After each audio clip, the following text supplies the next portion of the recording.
Salut à tous. Et vous la sentez là, cette tension de la saison qui arrive? Et donc voilà, pour moi, on y est, ultime vidéo compte à rebours pour la saison 3 de Stranger Things. Demain matin, je me retire et c'est la saison qui vous accueillera à la même heure.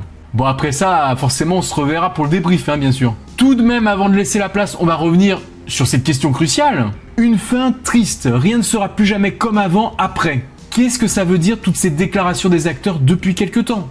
Et c'est justement par là qu'on va terminer.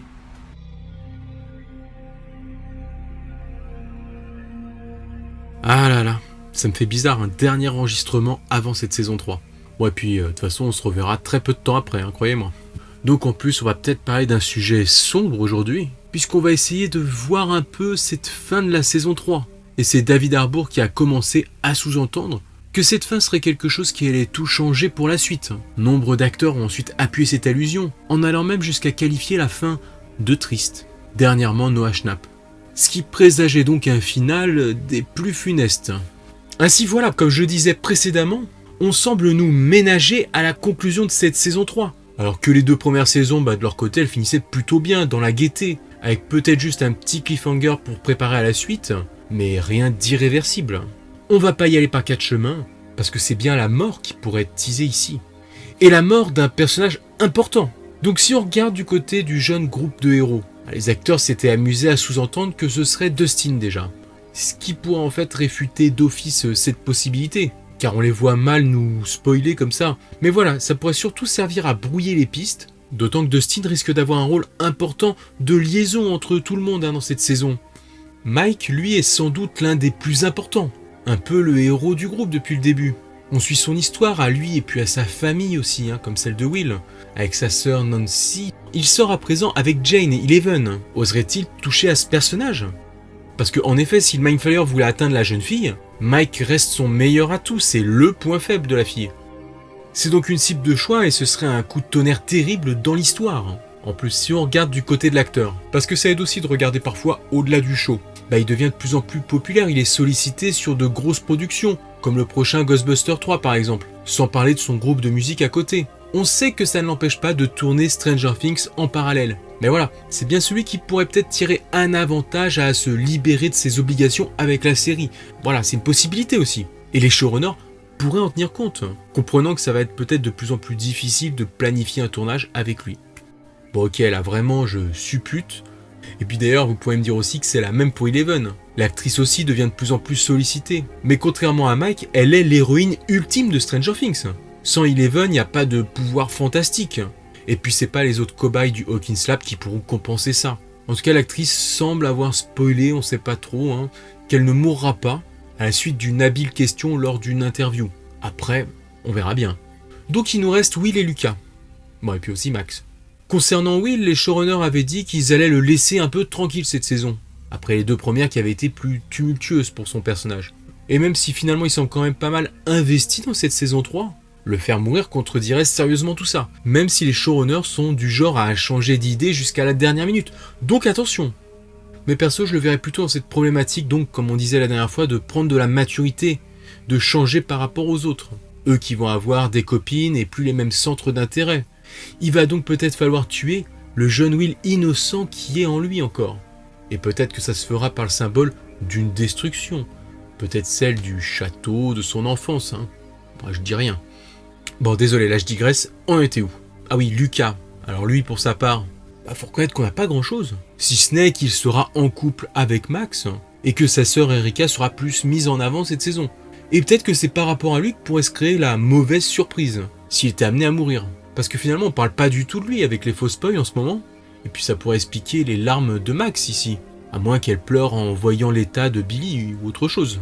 Toujours est-il que Lucas reste courageux et intrépide. Il n'hésite pas à se placer en première ligne face au danger. C'est ce qui le caractérise. Puis avec ce qu'on sait de la fin de la saison 3, ça pourrait lui être fatal. Et puis bien sûr Max qui va créer des liens très très forts avec Eleven.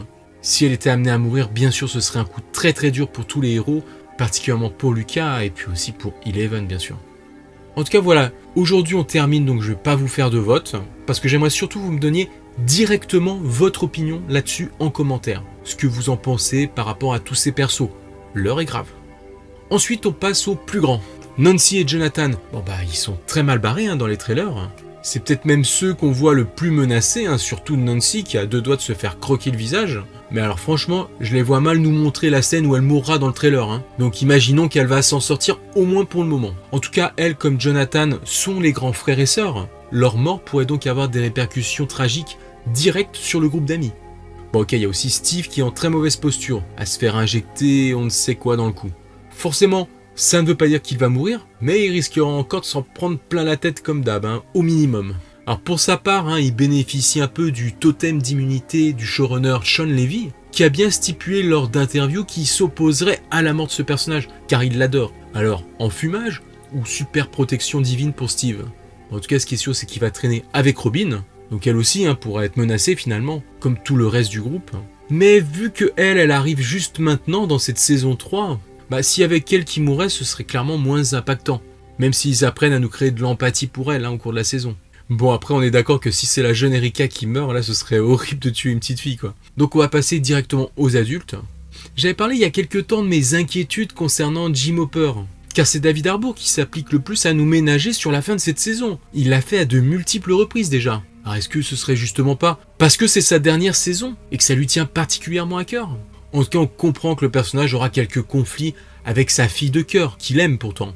Et la mort du chef resterait malgré tout un coup terrible pour elle. Et pour moi aussi d'ailleurs. Un peu comme pour Joyce, la mère de Will, serait un coup très dur pour ses enfants. Surtout que mine de rien, cette saison, elle aussi va encore être au cœur de l'action et s'exposer. Ah, s'il vous plaît, touchez pas à Winona Ryder. Alors bien sûr, dans les parents, il y a aussi Karen, la mère de Mike, qui pourrait être menacée parce que Billy. Ah, il n'y a rien d'autre à dire.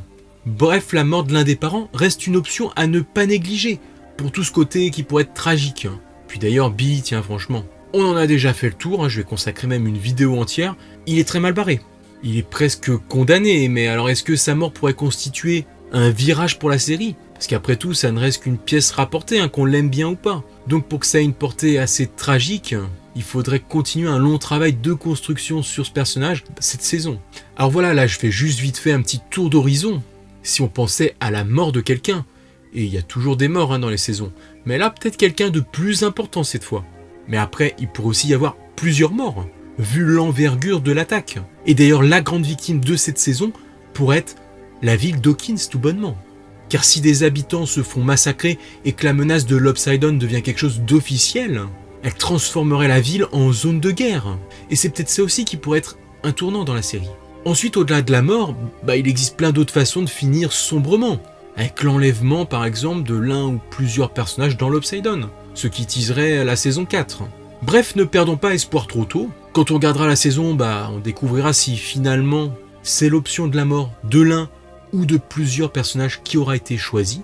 Et puis quoi qu'il en soit, quelle que soit la conclusion de cette saison, on se retrouve juste après pour en prendre la mesure et peser toutes les répercussions que ça aura sur l'histoire.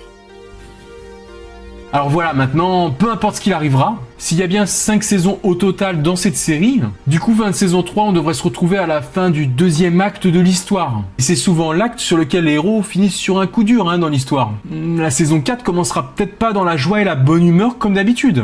De toute façon, le seul moyen de savoir ce qui va se passer en définitive, c'est de brancher Netflix demain matin. Allez, moi je vous dis rendez-vous de l'autre côté, probablement ce week-end pour ceux qui l'ont déjà vu, pour les autres, attendez de finir la saison parce que je vais méchamment spoiler, ça c'est clair. Et j'ai pas envie de me retenir. Dans tous les cas, commencez à faire chauffer les popcorns. Et puis, bon visionnage. Allez,